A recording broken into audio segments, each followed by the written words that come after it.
This is ClueCon Weekly, the official Free Switch web show produced and broadcasted directly from Free Switch. ClueCon Weekly features live updates from the Free Switch developers and presentations from various pioneers of communications technology. ClueCon Weekly is brought to you by Free Switch Solutions, the official consulting firm of the Free Switch open source project. Get help from the experts. Visit freeswitch.com. ClueCon, the premier technology conference for telecom, WebRTC, IoT, and all things maker. ClueCon is held every year in Chicago, Illinois, and offers an all-day hackathon and 4 days of technology-rich presentations from developers around the world. Learn more at ClueCon.com or call 877-748-CLUE. All right, guys, welcome to ClueCon Weekly. Today is June the 7th. We're going to have Andy Abramson from Comunicano joining us today. Andy has been around the business the communications business for quite a while now, and I know I met him probably about 5 years ago at ClueCon, and he's great with doing promotional work and that kind of fun stuff. So he's going to be joining us here in a few minutes talking about ways to do that and telling your story. So you guys stand by for that. Before we get there, we're going to have Kathleen with the news.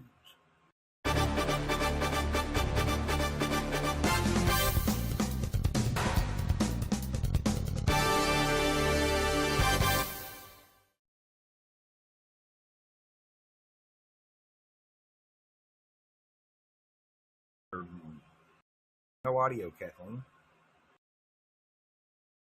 Sorry about that.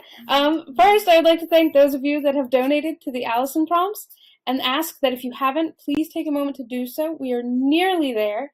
Ken, if you'd like to play our special commercial. Here, make sure I got the right one.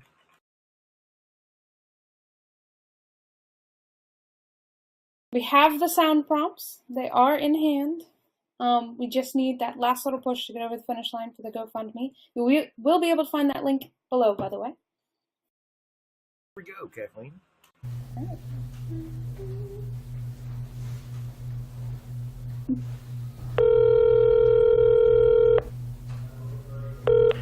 Hello. Thank you for calling Free Switch. Press or say 1 For support.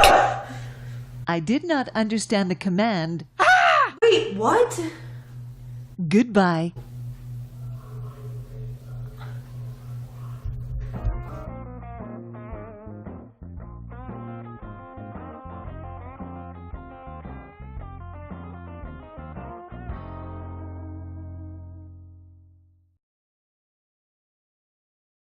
Awesome. So yes, if you haven't donated, please go check out the GoFundMe page. We really appreciate it. You will find it in the links below. And then if you haven't registered for ClueCon, keep an eye out. We have a special flash discount code going right now that's gone out in emails on Facebook and Twitter. Keep an eye out for that. Take advantage of this. I highly recommend you take advantage of this. It's a great discount, and you can get yourself registered. And then get a head start on the competition at ClueCon. We have some fantastic prizes this year for some of the sponsor challenges, including a bar top arcade game. So go check out the Coda Games page on ClueCon.com and start practicing. Start seeing what you can do with some of the APIs and win yourself some amazing prizes. And then if you haven't registered, again, keep in mind the pizza party, the first night event pizza party, is limited seating. There are very, very few seats left for that. So if you want to go to that, please register now. Don't put off. If you do, you may not be included in that event. And if you'd like to sponsor ClueCon 2017, please contact marketing@cluecon.com. And that's it for me, Ken. Thanks. All right, cool. Thank you very much, Kathleen. So we're going to get Andy in here. Andy, how are you doing today, sir? Great, Ken. Hi, Kathleen. Everything's good here in beautiful Los Angeles, though I want to know, where's the sun? I think we have it over here today. I think we're supposed to hit about 90 today. So we'll send it your way later in the day. Please do. So, Andy, I think me and you first met. You were working with a company out of the UK doing some promo work for them at ClueCon about 5 years ago, I want to say. That would have been TruePhone, which was a client from 2005 when they started till 2015, I want to say. And I was at a bunch of ClueCons when it first started because everyone said, you got to go to ClueCon. People like Thomas Howell, you got to go to ClueCon. And then, of course, James Bodie creating dangerous demos. He said, this ClueCon thing is really good. All those chaps who do free switch. And I remember, I think it must have been 2008 was my first ClueCon. And it was hot as anything in Chicago that summer. I had just gotten married a year earlier, and I said to my wife, our anniversary is going to be at a tech conference. And for her, a tech conference was CES. Oh, no. Yeah. And she was a girl geek. And we're now divorced, but Helene and I are still very good friends. And she said, this is very different. I said, yeah. So she went shopping. Yeah, well, I mean, ClueCon is definitely not a trade show. No. Yeah. She's been to a lot of medical conferences, but ClueCon was definitely a different show for her. I think she was the only woman there, too, back then, other than maybe Allison. Yeah, I don't know. I mean, it's we're getting more and more women all the time now. So Oh, yeah. That's great. I mean, Kathleen and Sharon on our side have been leading the charge on that, and it's great. We get more participation. Yeah, Mira from over in Central Europe, who's behind Zoiper. I think it's Zoiper she's with, right? Yeah, she's with Swiper. CEO of Zoiper. So there's a lot of people there. Shout out to Mira. You guys are doing a great job, and let us know when the next Pink Drink group reforms. So I'm going to talk today, Ken. Today's the day I talk about wine, right? That's the show's all about. We're doing wine talk today, and we're going to tell everybody about the Comunicano wine and wine I make that wins awards. That's what the discussion's about. So. All right, you want to go ahead and get started? We get your screen share up and get you. Yeah, I'm going to pump the screen share button, and then I'm going to tell it to. Actually, hit the screen share button again. I got it. We're going to go into application. We're going to go to the presentation. There we go. And everybody should start seeing my screen right now.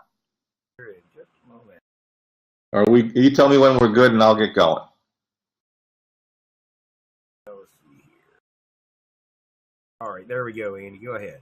Okay. So, everybody, my name is Andy Abramson. I've run Comunicano since late 1992.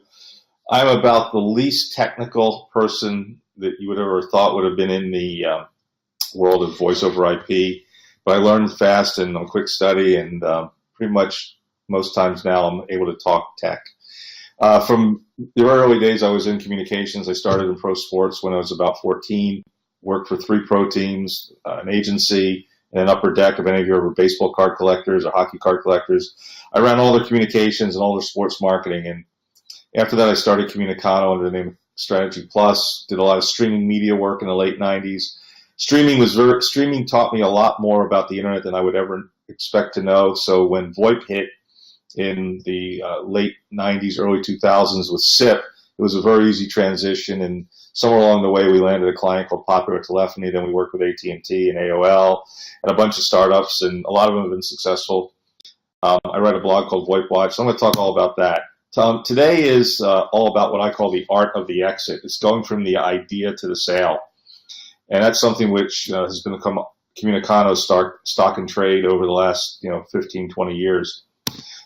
When we look at success and how we define success, let's look at some of the companies that Comunicano and I have had success with. I was a founding investor in Grand Central when Craig Walker and Vincent Paquet came to me and said, hey, we're doing this, will you help? And I said yes, and that was a big win for me. An even bigger win was a company called StubHub, which if you've ever bought a sports ticket in the secondary market, the guys who started StubHub came to us and said, can you help? And that was a super big win. The SiteSpeed folks, SiteSpeed was probably way ahead of its time in video conferencing. What's so funny is the stories we told in 2003, 4, 5, 6, 7 for them. People are now coming to me and telling that story to try and pitch me on their blog about, oh, these are all the things you can do with WebRTC. And I'm going, yeah, we did it before. For those of you who are in the SIP world, the name DynamicSoft may or may not mean something to you. Put it this way. DynamicSoft propelled SIP. Jonathan Rosenberg, who's now at Cisco, was the co-founder there, and they pretty much defined the whole SIP market. Every soft switch company was working with them. and they ended up getting sold to Cisco.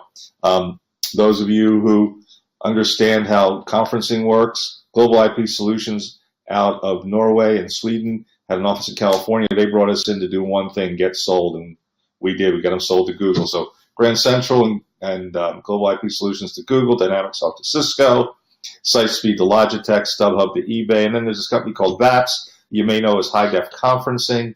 They got sold to Citrix and became GoToMeeting, GoToWebinar, and that was Ben Lilienthal's company. We got involved with them almost the same time we did with SiteSpeed. Two voice over IP companies of the many that we've worked with, Telesur and Simple Signal, well, they got sold to Vonage. So our lineage is more than just getting involved and being promotional. We actually figure out business strategy, marketing strategy, and communication strategy, and that's what drives success. As we look at the market and as we look at how you drive a business these days, if you start on the left-hand side, the wired world is where everything started, but it's gone to more and more towards the wireless world. But at the end of the day, there are really four core areas that are supporting everything. And you've got apps, you've got bringing your own device equipment, you've got cloud, and you've got mobile. Well, today, APIs, SDKs, and standards and open standards are becoming super important, which is why companies like FreeSwitch are able to do so well. They get these five pieces. And as convergence occurs, everything's moved from wired to the wireless world. Everything's getting better, faster, cheaper, bigger, stronger, more complex, but more simple. And what you're seeing is when companies understand these five components and can work in either the wired or wireless world, can work in the software world or the hardware world, can work in the services world or the products world, they're converging ideas, concepts, technology to bring a product to market. And that's what's so important. So what defines success in people's minds? For some people, it's money. Simply, they have more of it, they think they're successful. In other cases, it's pure wealth, being the richest billionaire on the Forbes list. So, to some people, it's power. They control things. There's people who control technology. The large companies have a major say, and it takes an upstart with a lot of imagination to topple the powerhouse. It could be attention. Some people just crave attention. They love being in the limelight. They like doing things that catch people's eye. Could be an attraction, marriage, love, happiness. All those things may make you feel successful. It may be audience. Who doesn't love a crowd? That's the Chicago Blackhawks victory a few years ago, the Stanley Cup. My hockey roots are showing. It may be subscribers. You remember when Skype was touting how many minutes of free calls they were making all the time, and how way back when in 2009 they had 12% of international long-distance traffic? No wonder they got acquired by Microsoft for so much money. And look where they are now. It might be usage. A few years ago, Verizon, AT&T, Sprint, and T-Mobile, this was how it looked. Today, the chart's going to be a lot different. T-Mobile's going to be over here, and AT&T's over here, and Sprint's way down here. But to those companies a few years ago, this was how they were all driving success. Now, let's define success today. Who do you think are the most successful companies? When I look out as an observer of the technology world, of the business world, no matter what you say, Apple is still successful. This week alone, what they're doing at Worldwide Developer Conference, though the products are not absolutely wow, though I think their speaker is going to be good, and I think their augmented reality is going to be good, but they're not wowing because we've hit a plateau in product development. They are certainly a success. Just look at their market cap. Look at Amazon. Despite losing money, Amazon broke 1,000.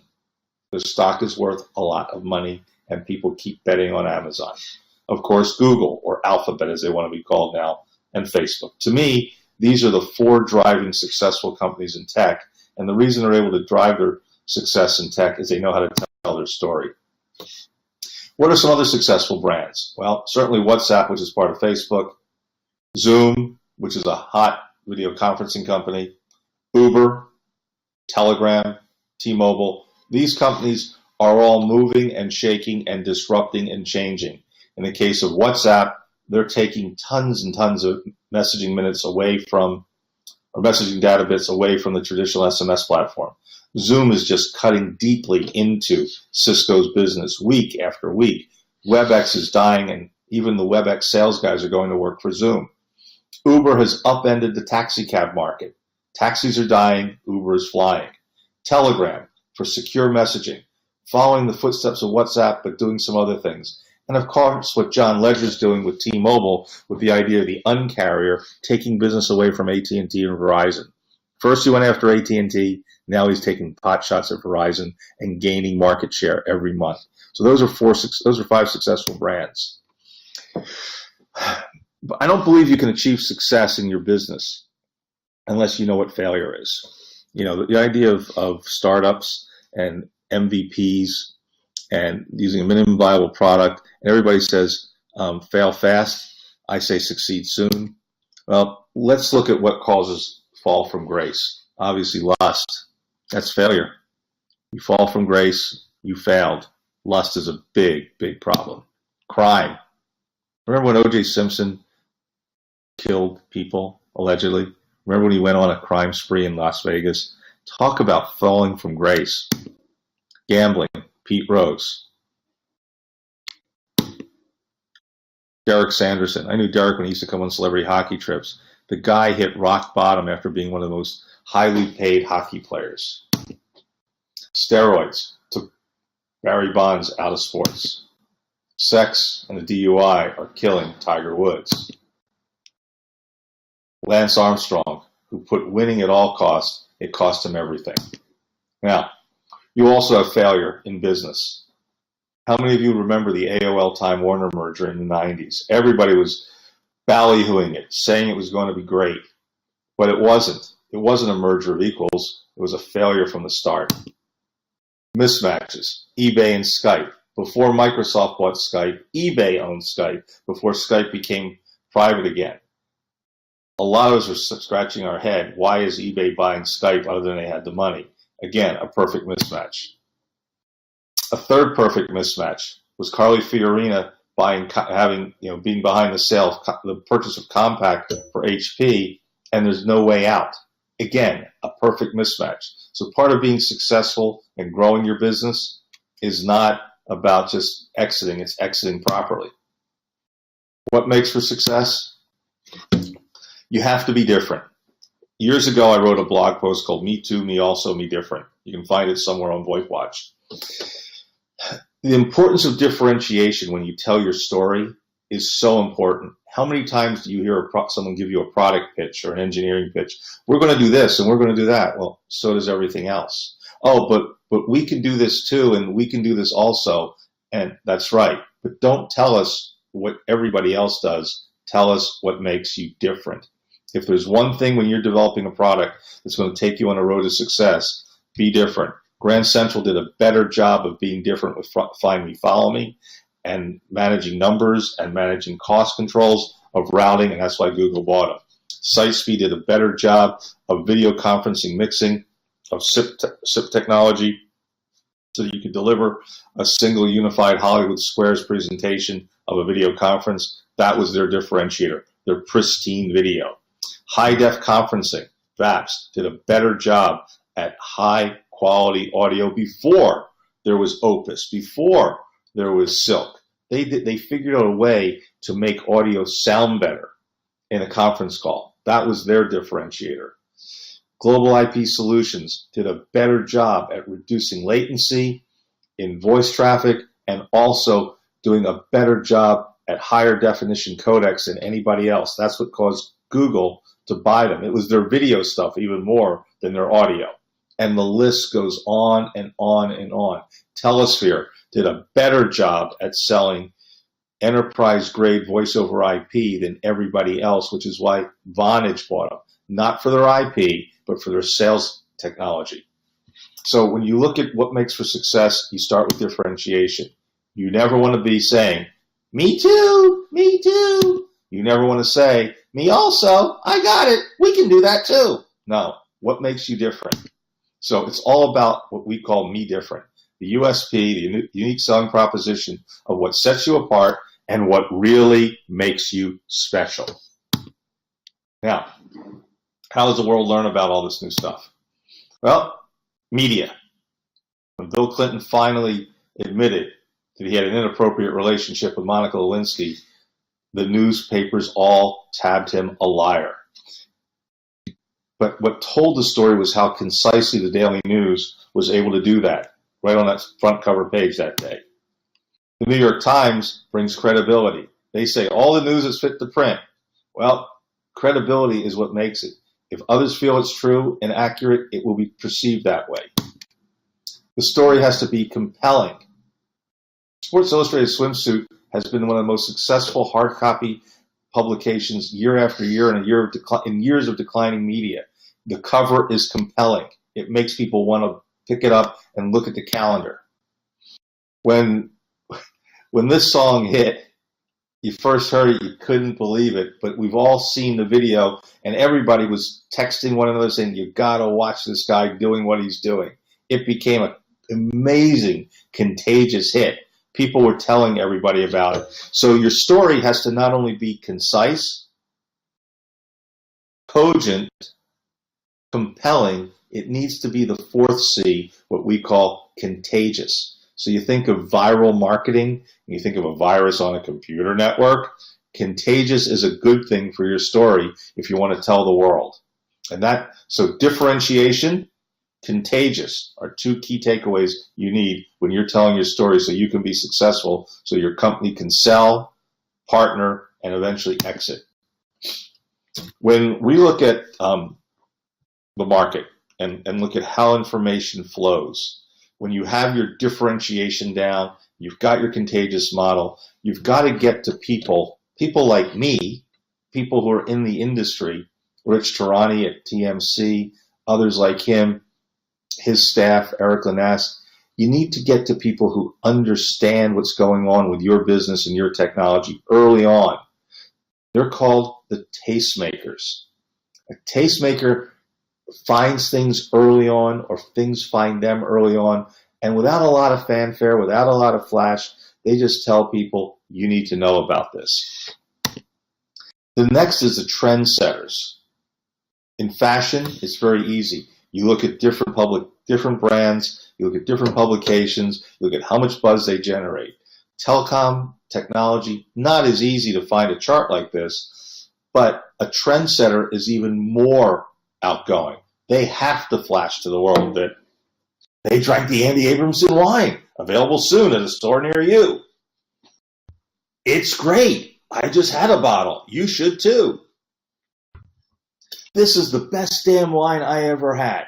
So to put that in technology parlance, the new stuff that's coming out from FreeSwitch is amazing. Wait till you see it. They're doing stuff that the bigger guys can't even dream of. Their guys are so on top of it. You just have to know what's going on with FreeSwitch.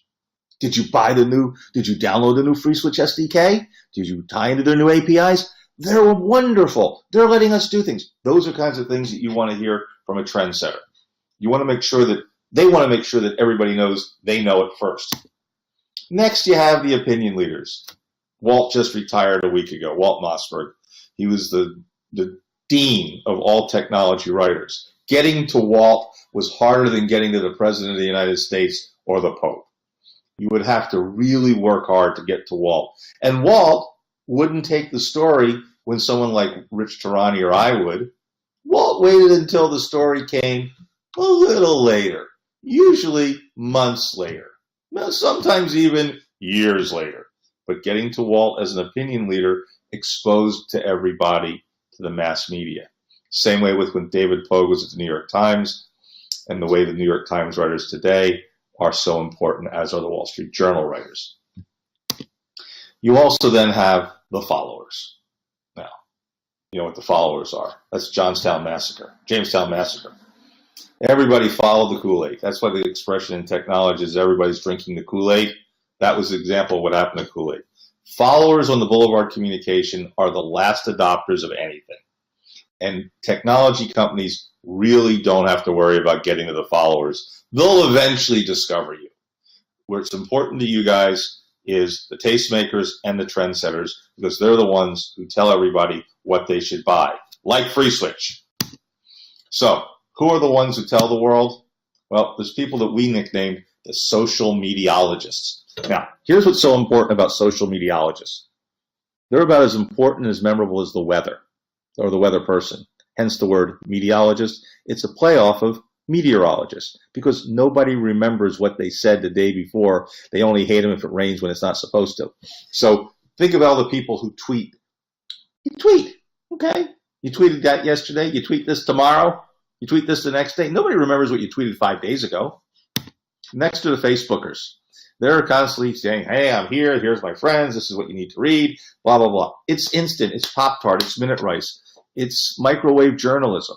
So much stuff is coming at you, but you got to reach them, and they have to know what's going on. If you don't have social media in your strategy to make sure people know what you're doing, whether it's in your community, whether it's doing something with, say, the next one, the Google Plusters, or the LinkedIners, that's where it all happens. So you have to have a Facebook strategy. In business, you must have that. You must have a LinkedIn strategy. You must be using Pulse. Why? Business opportunity, promotion, networking, customers, growth, education. All those are there inside LinkedIn, inside Facebook. So when you want to tell the world what's going on, you use those social mediologists to amplify your story. There's also the people who are just simply hanger-outers. They're the ones who hang out in the cafes, in tech hubs. They're talking, they're sharing their opinion, but that's word of mouth. Everything still is not yet word of mouse. So word of mouth still helps, and you've got to find these hanger-outers to make sure they are able to tell your story. Next is the blogalist. This is a step way above the social mediologist. A blogalist for people like my good friend out of London, Dean Bubley. Dean is an independent analyst who uses his blog and his newsletter and social media to attract attention to his points of view. Oh, there's that guy, Andy. Yeah, that's me. So I write a blog. I don't write as much as I used to because, honestly, there's not as much going on as there used to be. But every once in a while, I look for a good story angle. And I've gone past VoIP. I'm into collaboration. I'm into tech tools. I'm into anything that I can write about. Independent bloggers, back in the heyday of VoIP in the 2000s, there were probably 30 of us out there. Now there's very few. There's corporate blogalists, the analysts, people at Forrester, Gartner, IDC, Strategy Analytics, 451, Analysis Maison, IHS. These are all, like Infocom. These are all corporate analysts who look at things for their client base and need to stay informed. There's blogalists in the media. We talked about Walt and his cohort, Katie Barrett. There's TechCrunch, which is all about the new and shiny. Let me show you what's new and shiny. Let me tell you about this new company. Uber Gizmo, let me tell you about this new product. Gizmodo, Engadget, Gidget, ReadWrite, VentureBeat, all about new and shiny. They don't go deep into a story. They just want to know what's new. My new wine, everybody, it's just coming out. The 2016 edition will hit the shelves in July. You can't wait to taste it. That's new and shiny. Didn't tell you anything about the wine. They didn't tell you anything about what's inside. They just said, new wine, new wine. Next comes the second stage of Who Tells the World, released and reviewed. My good friend Matt Miller. Matt's up in Seattle, writes for ZDNet, has a full-time job building ships in the shipbuilding business. Matt is somebody who actually takes the time and would say, the new Andy Abramson wine is a beautiful example of wine from Southern California. Made with Santa Barbara grapes, the black fruit, the cherry flavor, the raspberry flavor, and the blueberry flavor, all salted with some black pepper that lasts forever. A 30-second lingering finish. That's a release and review. So if you're putting out something like the new FreeSwitch this is going to do that because here's what it did, and compared to the BroadSoft product, it just blows it away. That's a release and review. Wine Spectator, one day my wine will be there. Ed Begg at USA Today, big mouth on what's new. Twit TV, big mouth of what's new and coming, and not only what's new and coming, but what it does and why it's good. Then you get to the people like my old friend Om Malik, who retired. Om was probably the best at insight, perspective, and opinion. We call it IPO. Remember that.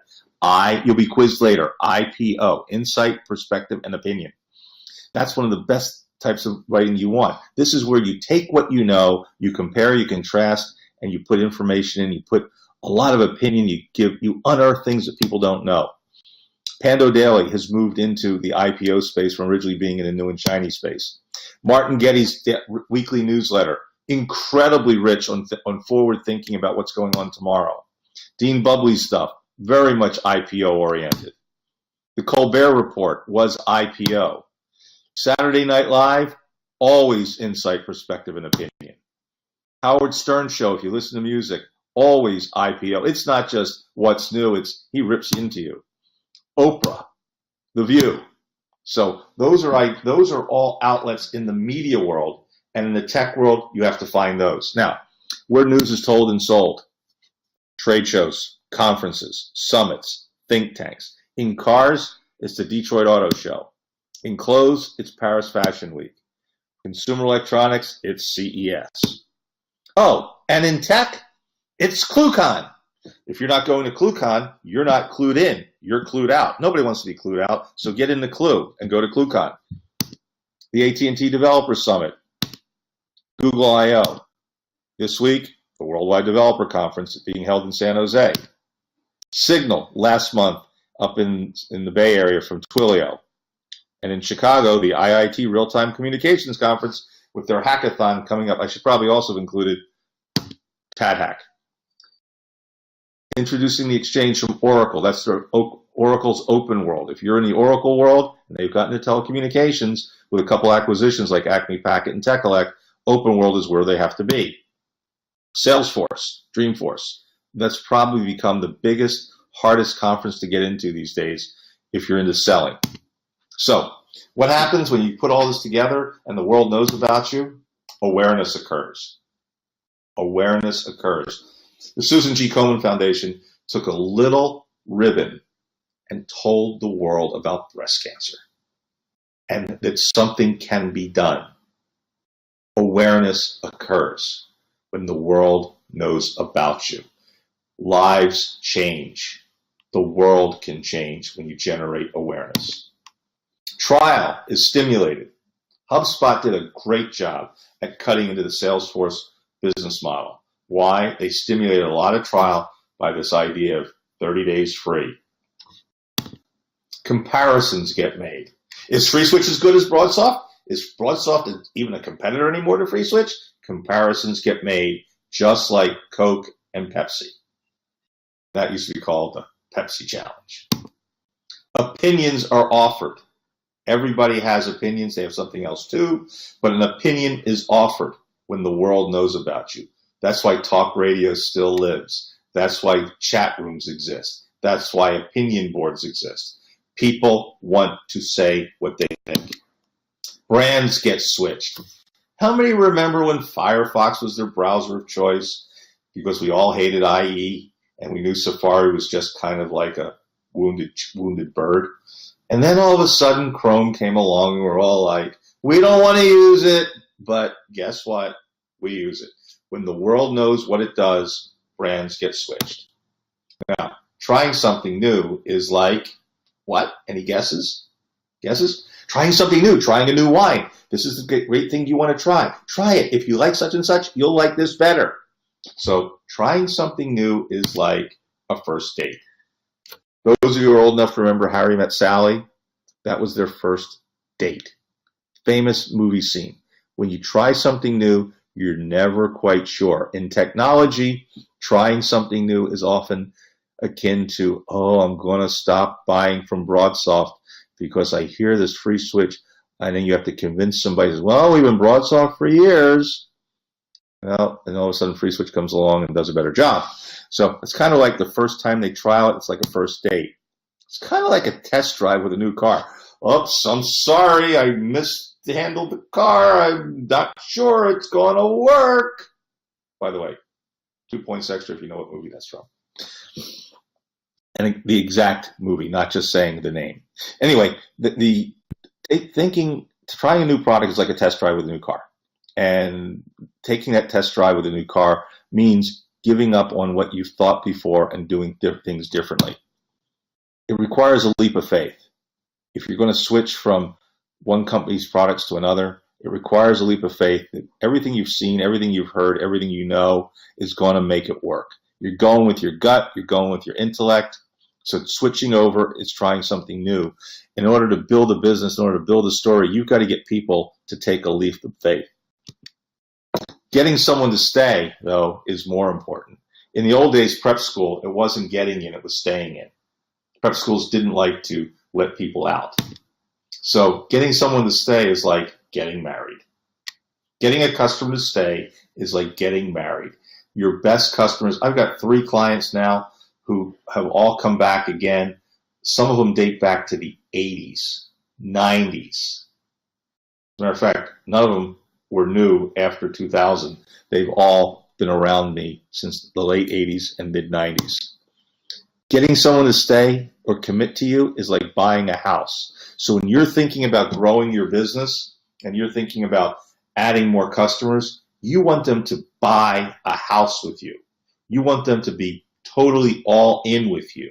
You don't want any, let's put 1 foot in, take 1 foot out, let's put 1 foot in and see if we stick around. You want them all in. You want them taking the plunge. You want them being fearless that they've signed on with you. Again, that's why you're going to go with FreeSwitch. It works. You're going to use it. You know it works. You've done your homework. Use FreeSwitch. Forget the other guys. Take the plunge. Now, when you pull that together for the brand, what you've done is you've gained credibility.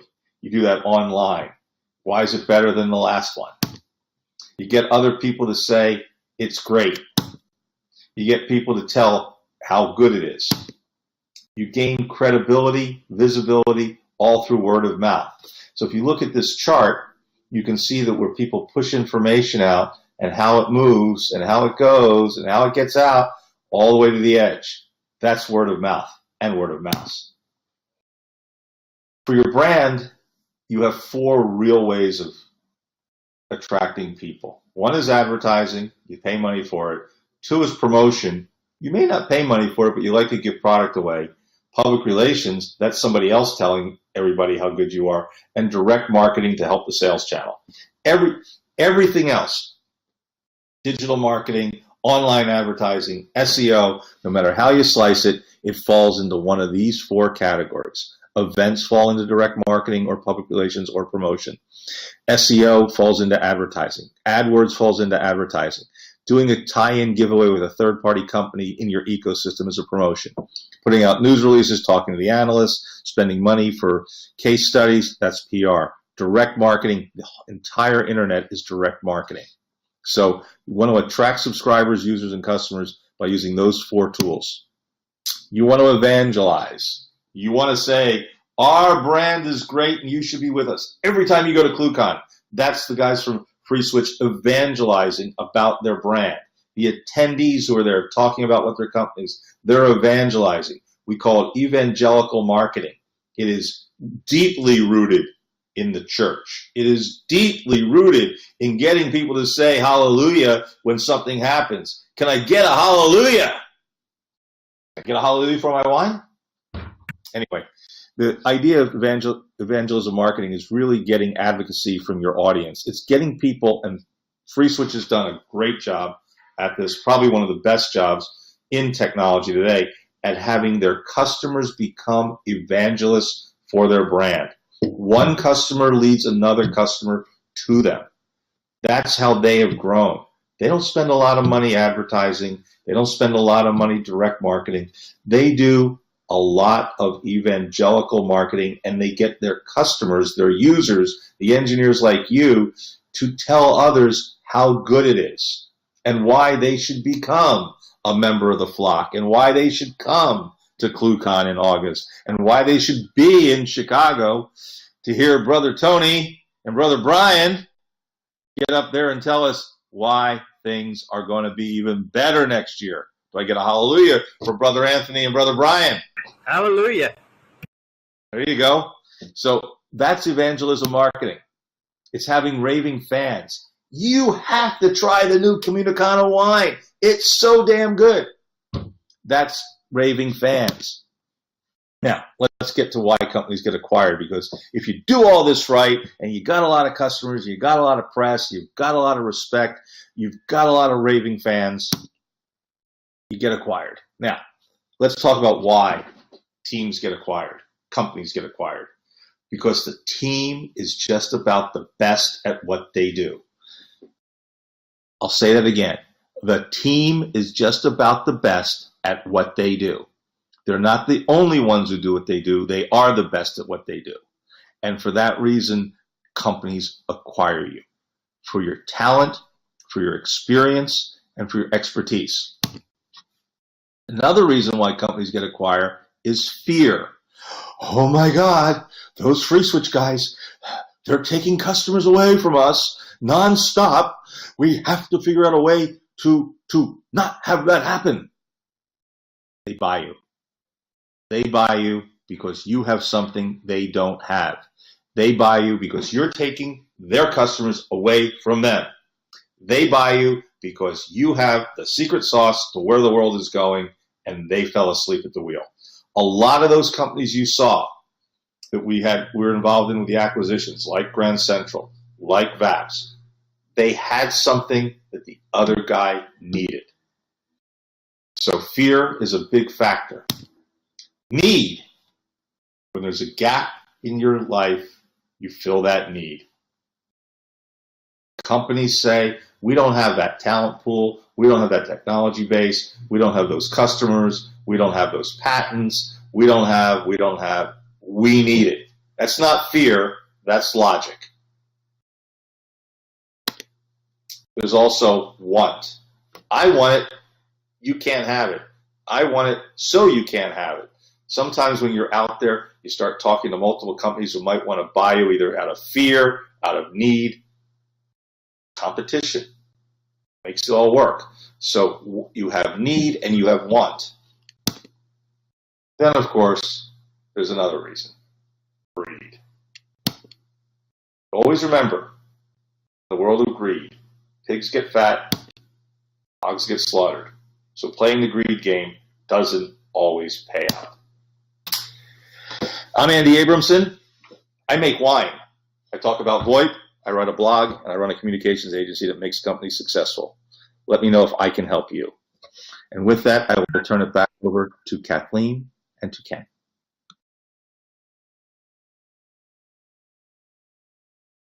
Thing going back on here, Andy, the right way. And so, man. So the movie that you referenced there with the car on two wheels, Transporter 3? Correct. Thank you. I knew it was I always knew it was Transporter, but I didn't know which one. Well, they're all the same cars. Remember, they just use the newer models. That's you have to figure out which model it is. So Ken was using the tag number. Yeah. I've got a question for you. Yes. Does this whole VoIP and wine thing go hand in hand, or is this just a cause and effect thing? Well, VoIP in wine regions is pretty tough because the internet sucks in most of them. I mean, you might be lucky to get 3G in some places, and other times you can get LTE. Winemakers talk a lot on the phone, so yeah, there's a fit there. And my goal is to not have any winery not VoIP enabled. Yeah, I'd like to have them all on speed dial too. Yeah. What I'm hoping one day is we can just put the wine through the VoIP connection, and it'll come through free switch, and it'll come out the other side. That'd be fun. Wine over IP? Wine over IP. VoIP. VoIP. So does anybody have any questions that they want to ask? And, maybe Kathleen can read them out loud if they're being there, or we can bring people into the chat. I'm not sure how it works. Yeah, if you are watching on YouTube, feel free to use the live chat to ask your questions. If you are listening and don't want to speak, you can ask them in the Virtual Communicator chat on the sidebar. Or if you'd like to just unmute yourself, you can also do that as well and ask away. I see one of my good friends in the VoIP world, TR Meisner, is there. Hello, TR. Hope it's nice. Hey, Andy. Hey, buddy. TR's back there hiding. He's hiding. He's in Google land. guru of voice over IP, Mr. T.R. Meisner. I don't know if we have a lot of questions today. I know I don't have any questions. I think you covered the topic quite thorouhtly. That's and what I was quite going to say. in certain areas. Well, Kathleen gave me 45 minutes to do it. I think I did it in 40. So Yeah, she said, she goes 30 minutes, but it's better if you do 45. So I think I ended at 10:45 on the nose. So I think I get a passing grade from Kathleen. Yes, it was great. It was fantastic. So. But if you guys ever have any questions, feel free to find me. I'm reachable on most services or by phone. It's easy to track me down. I'm really, I might have been playing a little comedy with ClueCon, but my heart believes in it. If it wasn't run over my birthday, I'd be able to come to it every year. But there's too many other people who want me in too many other places in the U.S. and around the world. And my birthdays are, you only get so many of them in life. I mean, you want to be with as many friends as you can. So, but if you ever need anything, you guys know where to call or reach out to me. And then the comments I made about the comparisons between you guys and Broadsoft are exclusively my own and are not to be used. What's that old saying in Major League Baseball? The rights of this broadcast are the property of Comunicano and Free Switch and may not be used without express written consent without either party. Sounds fair. Okay. Right. I'm going to sign off and wish you guys a great summer. And to all my friends who did tune in, gosh, thank you. Yeah, thank you for joining us. It was great. Thank you very much for joining us, Andy. And for everybody else out there, you guys can find out more information about Andy in the notes below this broadcast. Also, next week, we'll have Josh from Aperion joining us. So you guys want to come in here and check that out. That'll be on the 14th of June at noon Central Time, right back here on ClueCon Weekly. You can also find all our previous videos at youtube.com/freeswitch. So you guys check those out, and we'll see you next week. You've been watching ClueCon Weekly. Tune in every Wednesday at 1 p.m. Eastern Time, or visit us online. Please follow the Free Switch team on Twitter and Facebook by visiting our site at freeswitch.org.